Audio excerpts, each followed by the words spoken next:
And see, and now I have to do the whole thing over again because you can't hear me because I don't think ahead of time. I forget to push this little button. I was on a conference call for the last hour and a half and I had to stay muted, so I went and fixed it. So good morning! Once again, we're here to go through in my little bit of a Fisher gear outfit today. I realize I muted once. Again, it's not you, it's me. It's always just me because I tend to forget. I had to be on mute, like I said, for a conference call, so that means I had to hit that little green button right here, and it takes a second. Now, you guys will see in just a moment. And see, this week is full of hiccups and bumps. We have to figure these things out as we move along. So, now we're back. Let's see. Now we're undeaf, so that works out well. So, like I said today, we're going to be looking at something called the Rise of Sectionalism. This has to do more of how we get to the Civil War. I feel like this class is on like super speed because I can get through an entire PowerPoint in one shot and not have to be stopped and distracted and fire drilled and end up talking about weird story times, which also the story time video will be going up tomorrow evening. So you guys will get the first story time. It is the story of the monkey. I promise you the monkey story is not all that great, but it's definitely a nice little practice run for some of my better stories. And then there might be other little surprises here and there as we go forward. So, without further ado, so we can get to some questions and answers later in the stream, let's get started with the PowerPoint. I know we're, 30, well, probably maybe about 2 or 3 minutes in. Advertisement is due on Sunday night by 11:59 p.m. Technically, all my assignments, based on school rules, are due by 11:59 p.m. Sunday night. For attendance purposes. But I would like you guys to still hit, I believe, shout out goes to third period. Third period had every single one of you turn in your Indian Removal Act assignment on time. Fantastic, gang. 30 for 30. Not too bad. But today we're going to kind of jump right into things. This video I will post as well. I'm going to try to add these links in here, but like I said, if you just go back to the Mr. Robinson YouTube channel, you'll be able to click on any of these videos at any given time once you give it a little bit of time to buffer in and out. Okay. Uh-oh. Why did I get sent? Oh. That's all. That's amusing. It's when your wife tries to send you memes while you're working. Okay, so today, enough with the text messages, guys. I'm working. There we go. Muted. Okay, so today we're going to be talking about slavery and the rising of what we call sectionalism. If you know what a section is, it is a part of something. And what's going to happen to the United States is that modern day we are kind of divided by political sectionalism, right? Republicans versus Democrats, liberals, conservatives, yada, yada, yada. But back then, it wasn't so much about what your political beliefs are, because most of your political beliefs were the same as all the people around you. It was mostly of where you lived. And if you're a relatively intelligent child, like some of you are, you could probably put two and two together, right? When we think of the Civil War, we think of North versus South. So clearly, the two segments, the two sections, if you will, that are going to be competed against each other is North versus South, but we also have to take into effect West. Okay, West is also going to be a major factor. East versus West is also a major factor. It is partially not just 1990s rap wars, but back in historical context, it actually does make a whole lot of sense. So let's take a look at what we got here going on. So let's go ahead and jump into this, please. So we want to make sure we hit the right button. There we go. Woo! The Rise of Sectionalism, ladies and gentlemen. We're back here. We're back to our PowerPoint moves. I'm going to try to go at a reasonable pace. I think on the first PowerPoint I did with the Industrial Revolution, I went a little quickly, especially for those of you who are rewatching this at home later on. I do tend to move fast when I don't have anyone stopping me, and I do speak very quickly. Okay, so slavery and the rising of sectionalism. We have a lot of the historical context in place. We saw that with the Industrial Revolution brought about the rise of the industrial centers in the cities in the north, like Boston, New York City, Baltimore. These would be called industrial hubs, if you will, where large numbers of population start moving into urban centers, aka cities, and we start to see, I have low disk space. That is not good. Let's go ahead and manage my storage. What? Give me just a second, guys. It's because when I make these streams, it saves all these videos, and they are very large. So let's go ahead and put you on a please wait while I go ahead and sort this out real quick. Boop, boop.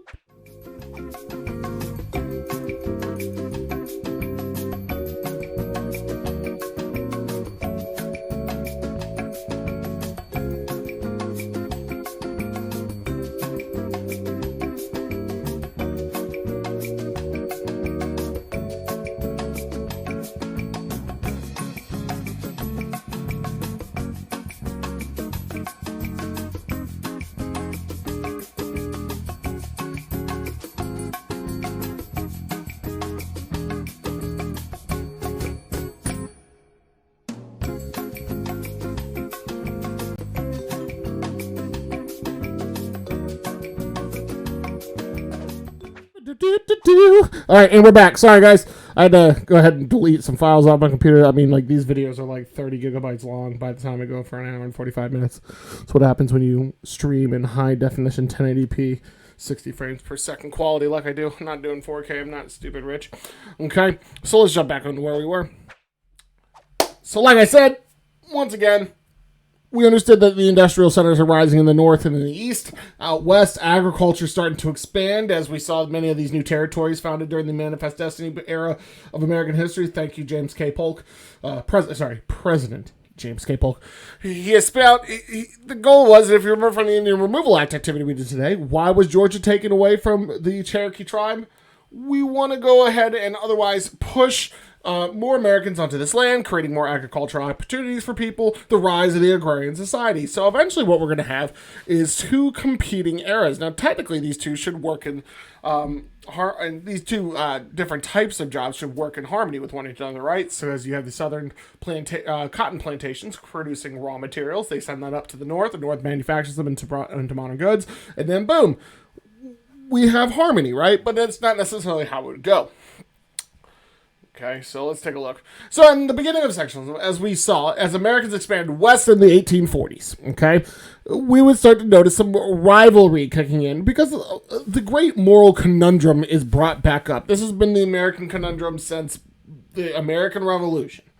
Okay, how are we going to solve the slavery problem? And that's the one that we haven't really talked too much about in this class because we haven't gotten to this area yet. But slavery is going to become a massive problem, and it's the gigantic, monstrous elephant in the room. Now, I think Thomas Jefferson best quoted the issue with slavery is like by holding a wolf by the ears. It's scary to hold on to, but it's really scary to let it go. So many people were kind of afraid to let this go. Okay? Now, but the existence of two strong political parties rising up, the Democrats and the Whigs, that were both popular in the North, the South and West helped keep America from splitting apart. Now, political parties, political division causes a lot of issues when trying to run a country, because you have the aspect of, what do I care for more? Do I do what's best for the country, or do I do what's best for my party? Because if I don't do what's best for my party, how am I going to get elected? How do I keep my job? How do I do these things? So that creates that political drama that we even see today. But the slavery question, like we said, was going to reemerge, and it's a problem of, is the economic output created by slavery worth the moral implications of maintaining it? So let me use it in easier words. We understand slavery is a bad thing, but is it too useful to get rid of? It's one of those necessary evils, if you will. The Constitution gave no definitive answer, or no definitive authority to abolish slavery other than that voluntary state action. 10th Amendment. Okay, now, if that doesn't make any sense to you, the 10th Amendment clearly states that no power, if the power is not stated herewith with the Constitution, it shall be reserved, the reserved powers, to the states. Now, abolitionists, or people who want to abolish slavery, or let's break that vocabulary word down a little bit more, abolition means to get rid of, to destroy, to remove. Abolitionists knew it would be impossible to get enough votes to pass an amendment outlawing slavery. So most of the people realize you're not going to convince enough people in the United States to fully get rid of it. However, Northerners wanted Congress to forbid slavery in new states that were added to the Union. So they were going to go in a different track. If we can't get rid of it for everybody, then we will make it conditional. If you were to become a new state in the Union,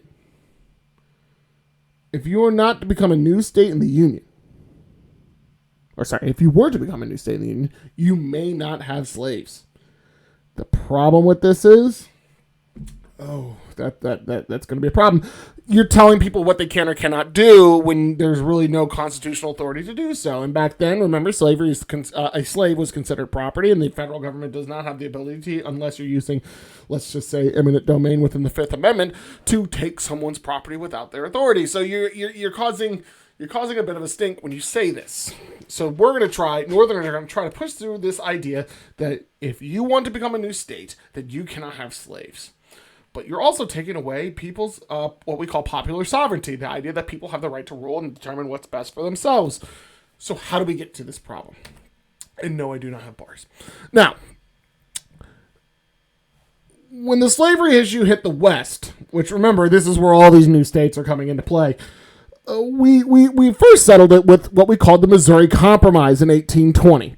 The Missouri Compromise in 1820, super important. I need you to listen, and we're going to explain this very carefully. It was created by Henry Clay. We talked about Henry Clay. We know he was the guy who tried to get rid of Andrew Jackson through the whole banking crisis when Andrew Jackson was president, but he said, and he totally tanked it when becoming president. Now, keep in mind, this is after the fact.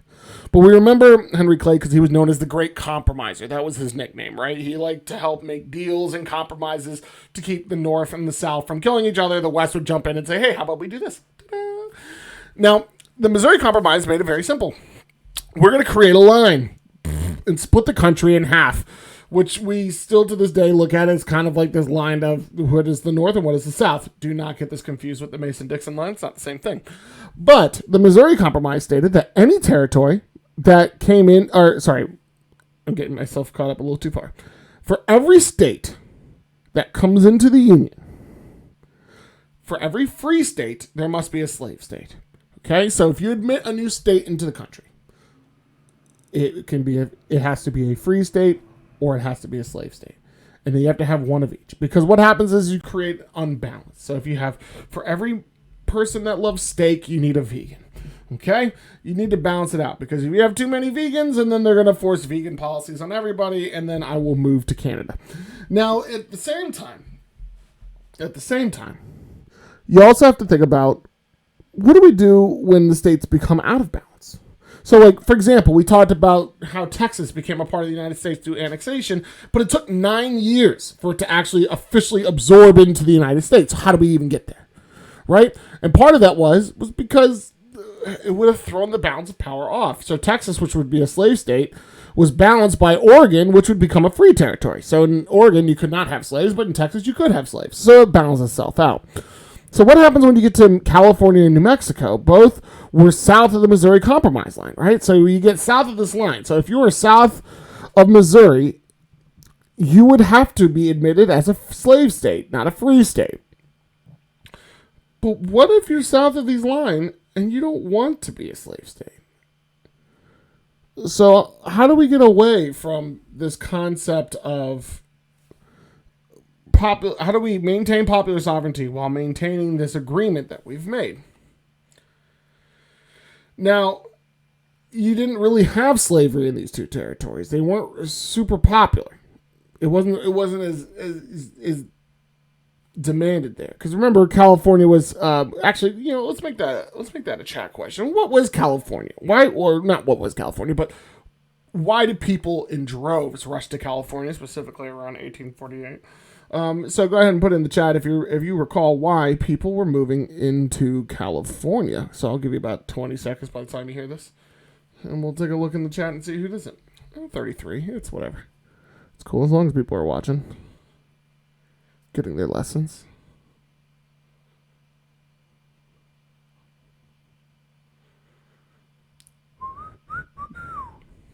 Waiting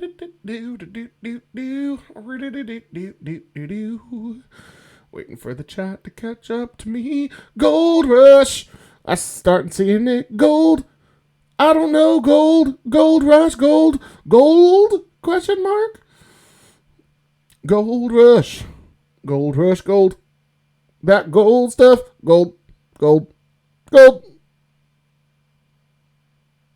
Is that it? Gold. All right, so we're going to stop there. Most of you guys figured it out. It was gold, right? And the idea of use of slave labor in order... Gold rush. Thank you, Dana Horgan. Gold. Ali Frank. Now, the problem is using slavery to harvest and mine gold wasn't really necessary. I mean, while it is a labor-intensive job, the idea, though, is you don't want to go and find... we don't want to go ahead and waste valuable resources on collecting gold. It would be expensive, and most people who came out here were people of little financial funds, which means they couldn't afford a slave if they wanted to, and their goal was to make it rich. Okay, so that's like, I'm going to go ahead and become a YouTuber. Let me go ahead and bring in my production company and all my lighting crew. That you don't have that. That's why you're trying to make it big on YouTube. If you had all that, just go make a movie. Okay. Now, while we saw that the Missouri Compromise lasted a good while, right? It was started in 1820, and we're now in 1846. It's been 26 years, right? It's been a whole social media star in existence. Now, the Wilmot Proviso, this is where things start to get a little bit interesting, and it has to do with a man by the name of David Wilmot. Okay, David Wilmot was a congressman from Pennsylvania. Oddly enough, for whatever reason, this slide does not mention that whatsoever, but we need to know. David Wilmot was a member of Congress from Pennsylvania who was a true hardcore abolitionist. He believed that slaves should not be owned. It is morally repugnant, and it should not exist. Now, his goal was the idea to kind of circumvent or go around the idea of slavery. Now, first off, he's going to ban all blacks, free or slave, from the Mexican cession in order to preserve land for white farmers. Now, this does not sound good. Okay?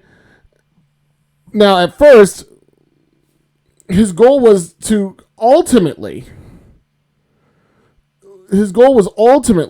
to stop allowing slave states in general. Ban slave states, period. We are no longer creating any more slave states. Any of the new territories in California would no longer become slave territories. Okay? Now, his goal was to attempt to limit what he called pro-Southern Polk presidency, because remember, he's taken all these territories south of the current Missouri Compromise line. Okay, now the Wilmot Proviso did not pass because Southerners would not allow it to go through. Okay? Well, they would not allow it to go through. Now, this would be a major shift coming because of this particular thing, and this is where we start to see sectional political parties. It's not about, modern day. You can have a conservative living as far north as Maine and as far south as Florida. But nowadays, but back then, we're talking about sectionalism within regions. So Northerners typically agreed on things. Southerners typically agreed on things. Westerners typically agreed on things. And that is where your political power is laid. Now, slavery in the West was a key issue in the election of 1848. Democratic candidate Lewis Cass proposed popular sovereignty. What does that mean? Popular, which most of you guys don't understand. Popular simply means well-known, something that is commonly used by many. Okay, population, people. And then sovereignty, or sovereignty, okay, as most people can no longer pronounce things. Sovereignty simply means the right to rule. So if you think of a sovereign or a king, or reign is in there. So if you're reigning, you're a king. Not making it rain, but just reigning. I guess if you are a king, then you could probably make it rain. But a sovereignty is the right to rule. So what they're saying is that people have the right to rule, let people make decisions. So Lewis Cass ultimately would decide, would want to push the idea of to allow territorial settlers, not Congress. So not the people who sit in Congress making decisions for people, but the people who actually live in the territories to make the decision whether or not they should have slavery. Now, the Whig candidate, Zachary Taylor, evaded the slavery issue. His goal was, hey, so, speaking of slavery, have you guys been to Sonic and had the ocean water? It's kind of good. It has like a hint of coconut. It's delicious. Unfortunately, the Sonic over by my house is closed because they don't even have hot water. What is this, 1845? But his goal was to ultimately just pretend like it wasn't there and move on, which has been kind of par for the course at this time. That's how most people viewed the slavery issue from 1770 to 1840. It's, let's not talk about it. It was one of those things that we don't bring up at the dinner table at Thanksgiving. Now, the Free Soil Party was created by Northern abolitionists who nominated Martin Van Buren, who is known as the Little Magician. Okay, for whatever reason, he was able to get things done, and he was also really short. He was like 5'4". Okay. Now, Northern Democrats liked the idea of let settlers decide. Southern Democrats liked the idea of let state conventions decide. So they really want do we want the people to really make the decision, or do we want the people's governments to make decisions? We all know which side Andrew Jackson would take on this. He believed let people make a choice. If they're not smart enough to make it, at least that's what they think. Now, Northern Whigs supported Taylor because he promised to let Congress decide slavery in the territories, but Southern Whigs supported Taylor because he owned slaves. So it's kind of hard for someone to let Congress decide on slavery when you, in fact, own slaves. It kind of makes you, it's like me telling you guys not to drink soda while I have like 9 cases of Coke in my basement. Okay, which I don't because we're in Florida and we don't have basements. Now, Free Soilists were not abolitionists. They were against the expansion of slavery into the West. So to call them abolitionists is strong. Really what it was that they don't want more slavery. So we have enough slavery now. Let's not keep pushing it out. It's already pretty bad. Let's just kind of limit the spread and mitigate the spread of slavery. Oh, using topical terms. Okay? Now, if we look, this electoral vote, we're looking at the electoral votes and the popular vote, and this would be a clear victory for Zachary Taylor. Don't get comfortable, guys. All right, now Zachary Taylor would win the popular vote, actually, but kind of barely, with a 47.5% to 42.5%, and really Van Buren here is the spoiler, right? Van Buren's not around. This would change everything. Now, of course, all that matters is the electoral vote. 56% goes to Zachary Taylor. Now, Taylor won the election, but Free Soilers did well in the South, which is surprising if you think about it. Whoop. Oh, no. Whoa. Hold on. Let's go back. Where are we? Okay, there we are. There we go. Good. Now, by 1850, times would change. Okay? Times rapidly continue to move. And by 1850, we see with the Wilmot Proviso coming in 1848, trying to throw the Missouri Compromise under the bus. The Missouri Compromise has been there for 30 years. We need to figure things out. Okay?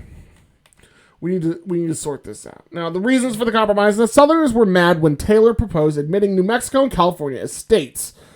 Now, if we use popular sovereignty, California would be a free state, right? Because California really didn't have a need for slaves. They really didn't care for it much now.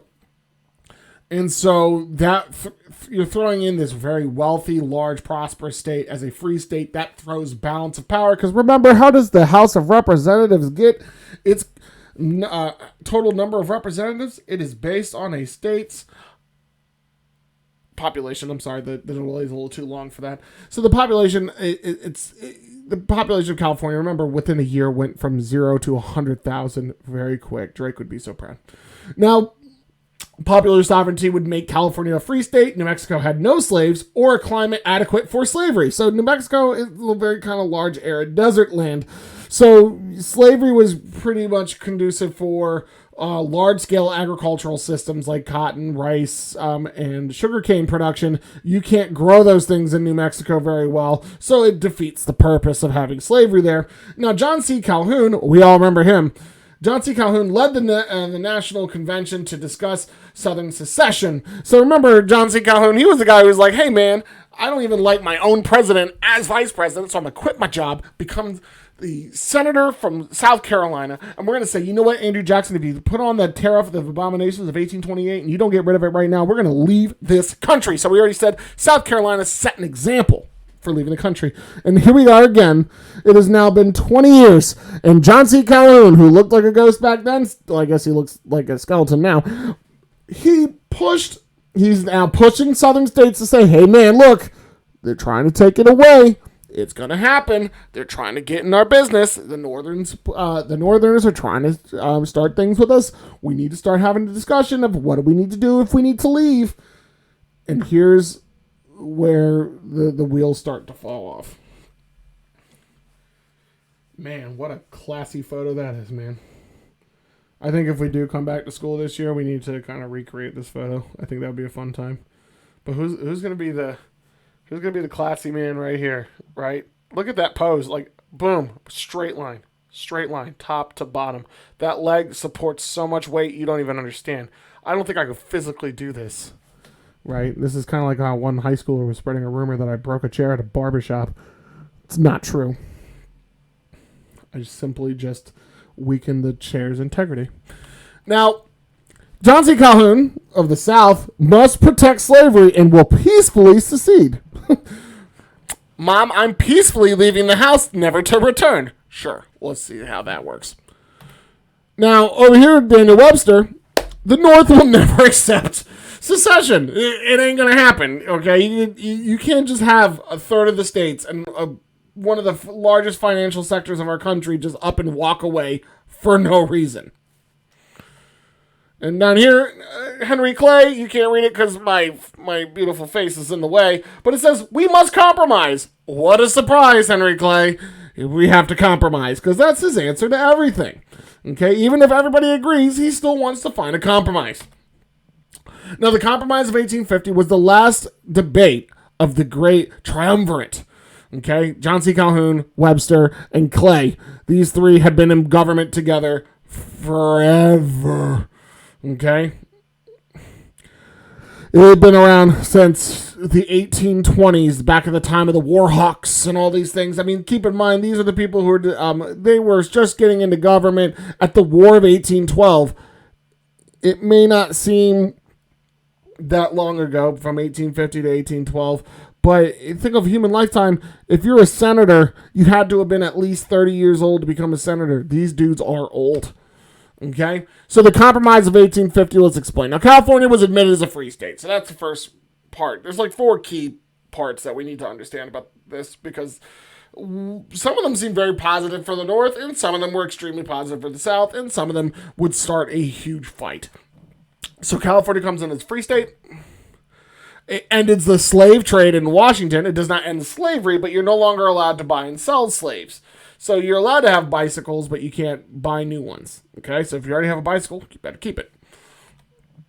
Now, popular sovereignty would decide slavery in Utah and New Mexico, and as we already said, that giving popular sovereignty to New Mexico is kind of pointless, because most people back here They're not going to need it. So Utah probably, but not so much New Mexico. Now, the Fugitive Slave Act would be the kicker. This is the thing that would throw the North into a frenzy, bring joy to the South, and this is the only reason the South would allow California to become a free state, this gigantic, massive territory over here. Okay, there's only one reason they would allow this to happen, and it's because they wanted a Fugitive Slave Act. Now, the Fugitive Slave Act is as terrible as it probably sounds. Here's how this works. If you were a slave owner in the South and your slave ran away, okay, you could demand that slave's return back to you as your property. Now, here's the problem. What if that slave went somewhere that was a free state? Okay, so let's say they ran off to New York. New York was a free state. Slavery is outlawed. Slavery is illegal. Now, before the Fugitive Slave Act, and a lot of these acts were put into place, that slave could say, well, I'm in New York and slavery is illegal, so you can't send me back. And that was true. But what the Fugitive Slave Act does, it now gives them a significant advantage, the South at least, because now it made it a federal crime to not return an escaped slave. Now, how does this work? If you were known to harbor or know the whereabouts of an escaped slave and you say nothing, it could warrant yourself a significant fine and jail time. Also, if you were a judge and you were successful in sending slaves back to the South, you were given financial compensation and reward. Now, why do those two things sound horribly tragic? One, it profitized the sending back of African Americans and slaves. Now, notice I say African Americans and slaves, because what would end up happening is, if you've ever heard of the movie 12 Years a Slave, it's the story of Solomon Northup. What would eventually happen is that people would send back freedmen who live up in the North. So these are free African Americans who never were slaves, born poor and free. They would just capture them, and the burden of proof fell on the person who was being called a slave. If you didn't have any papers to prove that you were free,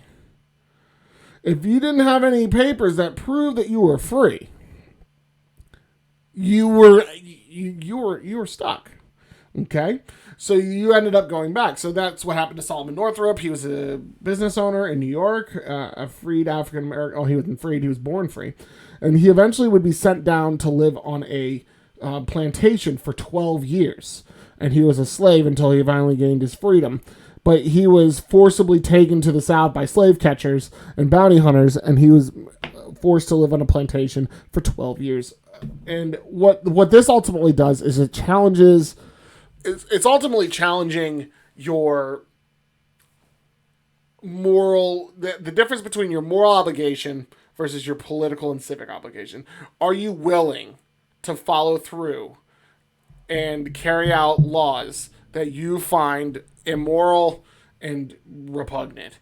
And that's where the North kind of got itself stuck. Okay? Now, Taylor threatened to veto the compromise, but his death in 1850 allowed Vice President Millard Fillmore to come to sign this. Okay, many Northerners were not happy with the addition to the Fugitive Slave Act. It threw a huge wrench into the process, but it being passed through ultimately led to the increased fracturing of political relations between the North and South. Now we're going to talk about the political upheaval and the rise of sectional political parties. Now, with slavery temporarily under wraps, so we've settled the slave problem for now, which it didn't. It was more like saying, oh, there's a fire in the corner. Let me just throw this large bucket of gasoline on it. It'll be fine. Okay? The parties needed new issues for the election of 1852, and the Whigs nominated Mexican War General Winfield Scott. Now, Whigs had difficulty finding an issue. I mean, really, their biggest problem was slavery, and they felt like that was just kind of settled with the Compromise of 1850. Now, Democrats wanted Franklin Pierce, who claimed credit for the national prosperity and the promise to defend the Compromise of 1850, because Southern Democrats wanted to keep that in place. Man, look, we got what we wanted. We got that Fugitive Slave Act. We got popular sovereignty on the ballot. We're doing good. Now, the Whig Party was in trouble at this time because they really had nothing to fight for, right? They had difficulty appealing to voters in the North and the South, and Southern Whigs were angry over the dominance of the anti-slave Whig faction. So at this point, the Whig Party is going to start to kind of go out of existence, and it's going to be replaced very, very soon. Okay? They ended up being called the Know Nothing Party because the collapse of the Whigs allowed for the rise of what we call the Know Nothings, the American Party. They were fueled by nativism and desire to reduce immigrant influence. They hoped to strengthen the naturalization process to decrease immigrant voting. Their goal was, hey, let's stop new people from coming into the country and having any say in our political process. You have to be a naturalized U.S. citizen to really do much of anything. It appealed to ex-Democrats and ex-Whigs and industrial workers, these people who felt like these new immigrants coming in from Central and Southern Europe are coming in and taking their jobs, and a lot of the Irish immigration starts kicking in at this time, and they felt that, hey, let's get rid of these people because they're taking away our ability to work, and they're coming in large numbers and having bigger and bigger say. But in 1854, the American Party took control of state legislatures in New England, Maryland, and Kentucky, and Texas, seemed on the verge of challenging the Democratic Party. But by 1856, the Know-Nothings collapsed due to the lack of experienced leadership, and they had no response to slavery, which was the real issue in America. No one really cared about immigration issues at that point because really slavery was the big problem. But in 1854, another party would rise. And we're going to talk about that momentarily, so it's just showing you, and you actually can see them. You'll see a new political party, or at the time, a new political party, one that still exists, quite powerful today, starts to appear in 1854. You see them, they're in third place. Now, the Kansas-Nebraska Act, this is going to lead to a situation that we call pleading Kansas. It isn't good, folks. Things get a little dicey here. Now, in 1854, Democratic hopeful Stephen Douglas hoped to organize the Kansas-Nebraska territories with the Kansas-Nebraska Act.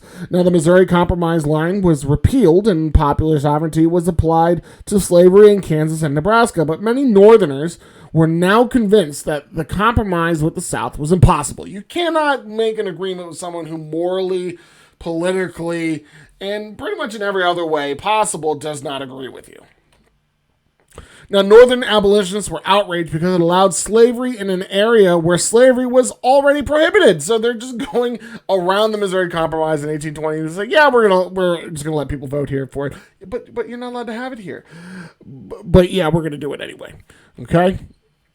And ultimately, what would happen is that the Kansas-Nebraska Act changed American politics and increased sectionalism even further. So, can I slow down a bit? Sure. Let's go back. Okay. All right. So we'll start from here. Sorry, I tend to move a little bit fast when I get excited. I apologize. Now, after the Compromise of 1850, we see the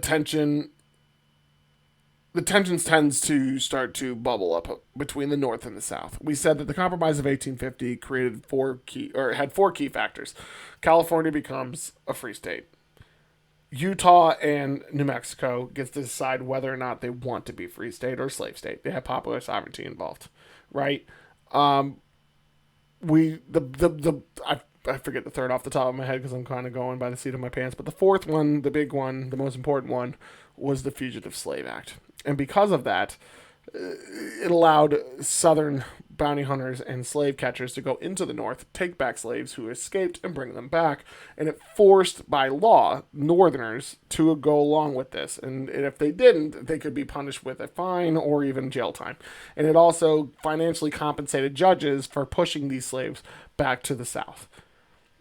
So it ultimately created a problem where you're challenging now people's moral and political affiliation and making them determine what is more important, following the law, even if it goes against your moral view, or do I go back and abide by my moral and religious views and risk my chance of actually maintaining and risk my chance of actually getting fined and being imprisoned.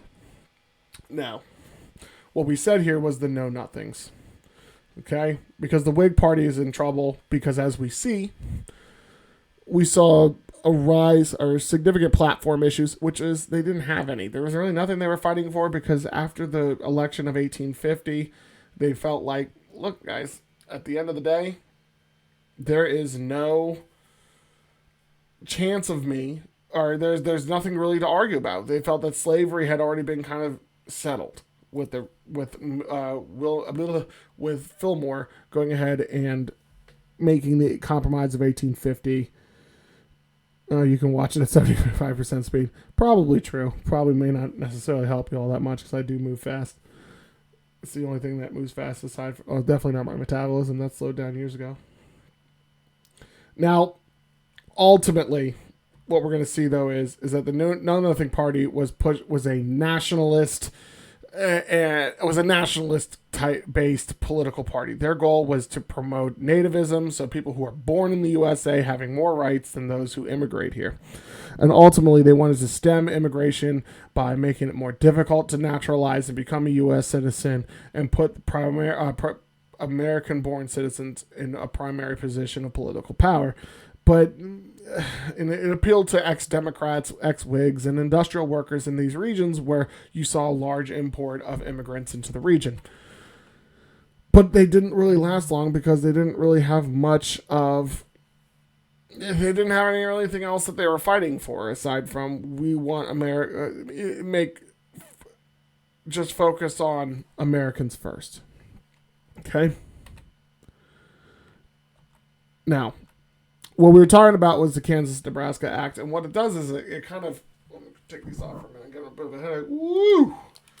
What it does is it kind of creates an issue where you have people going against the Missouri Compromise from 1820, even though we have this new compromise in 1850, and which do we listen to? And northern abolitionists, right? These people from the north who dislike slavery and want to get rid of slavery, their goal is to try to say, hey, look, you're going against an agreement that we all came to, that we would not have slave states north of this line, which both Kansas and Nebraska were.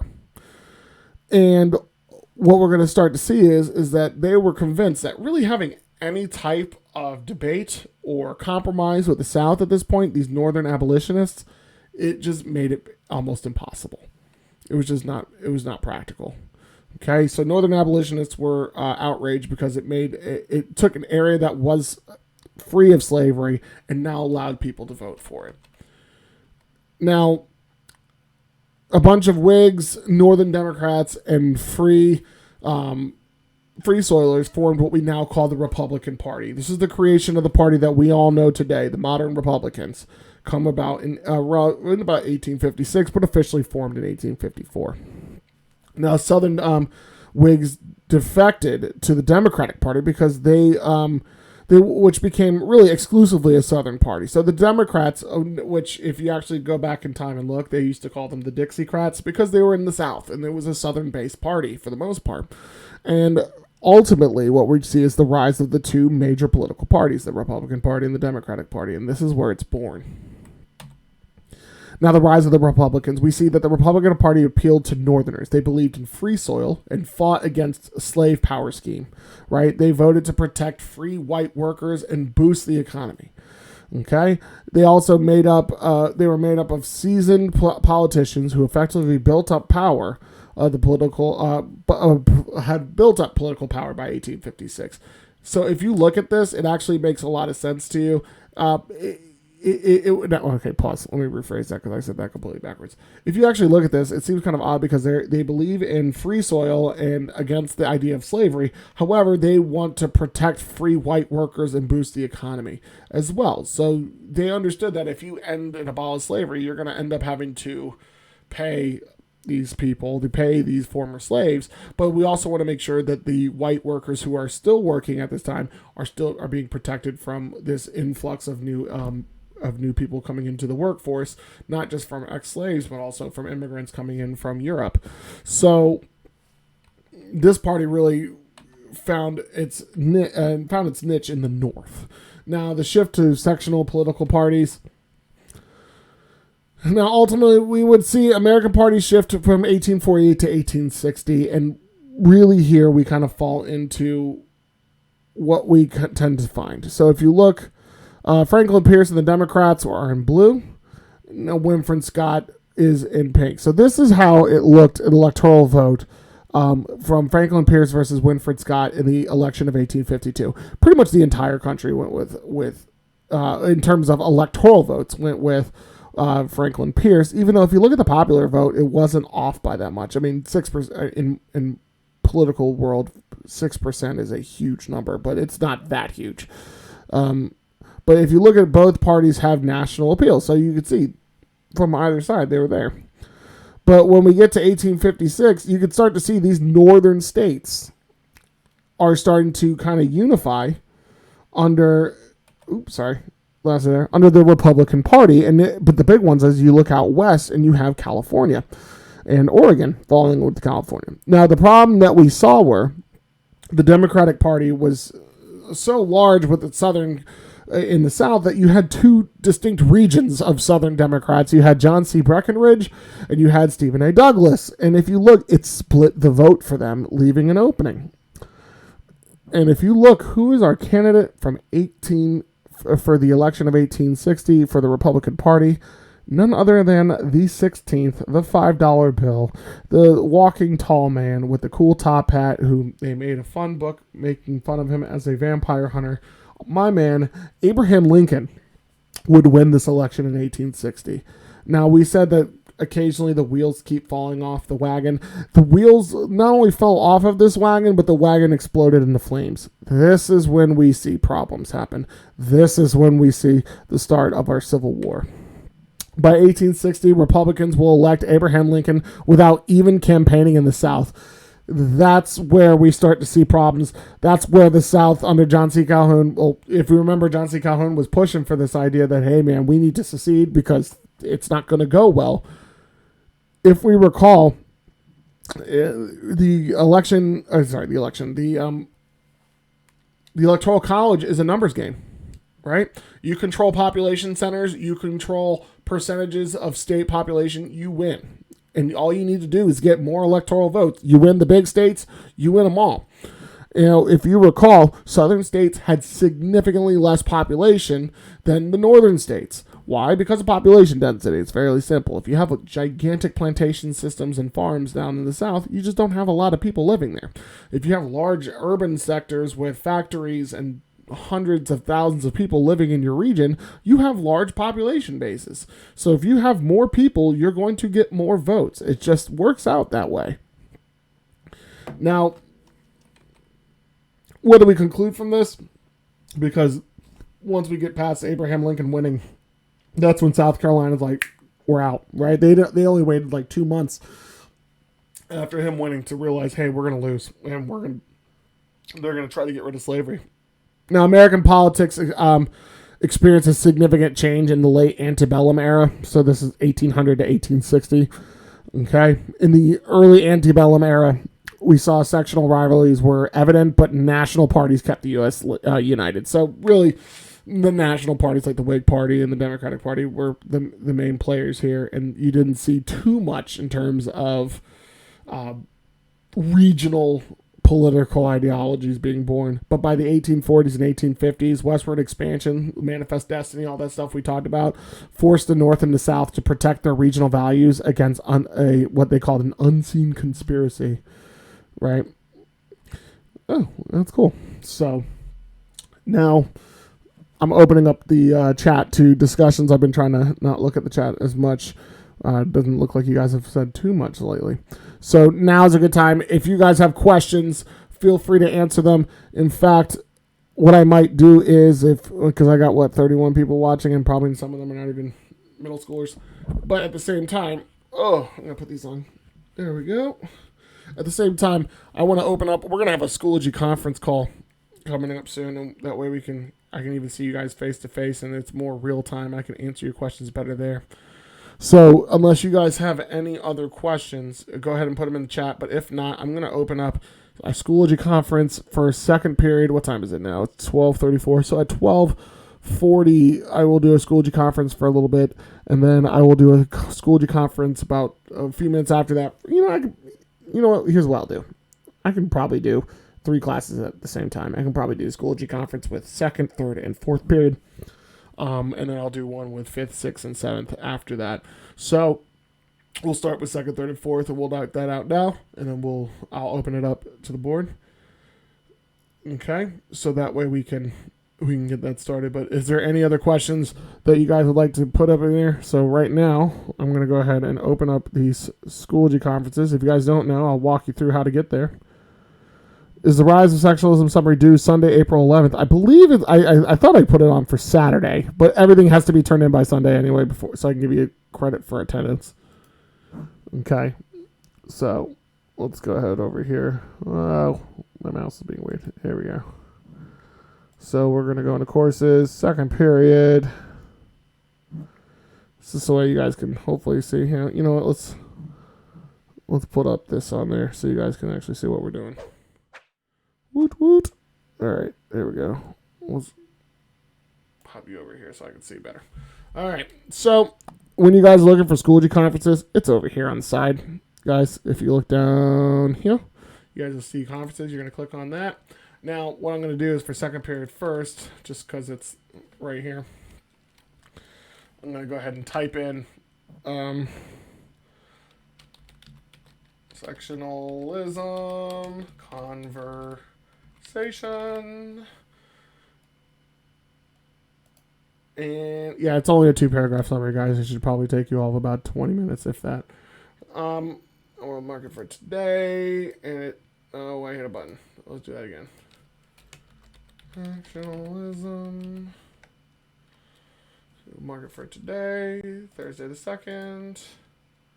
Doesn't matter what time it is. Create. Okay, so now I'm going to click Start Conference. So if you guys jump in, you guys will see that I'm in here. We'll put microphone on. Allow. Poop, poop. Okay. You are currently the only person in this conference. All by myself. I'm all by myself at the conference. All by myself. Okay, so I'll go ahead and put my webcam on there. Allow. Why can't I have 2 webcams, gang? All right, whatever. We'll have to turn one of these guys off in a minute. So, okay, so Emery's in there. There we go. I see her. I wonder. There we go. Now, what I'm doing is I'm promoting you. Promote to moderator. Promote to moderator. I learned a fancy trick so that if you want to make this like a Zoom-like experience and see everybody in the class, I can set you as a moderator. I'm gonna go ahead and second and third and fourth period. Just give me a second. I just opened these one up, so I gotta pop open another one. Courses, third and fourth. Alright, so third period conference. We're gonna make this quick. So we'll say hello.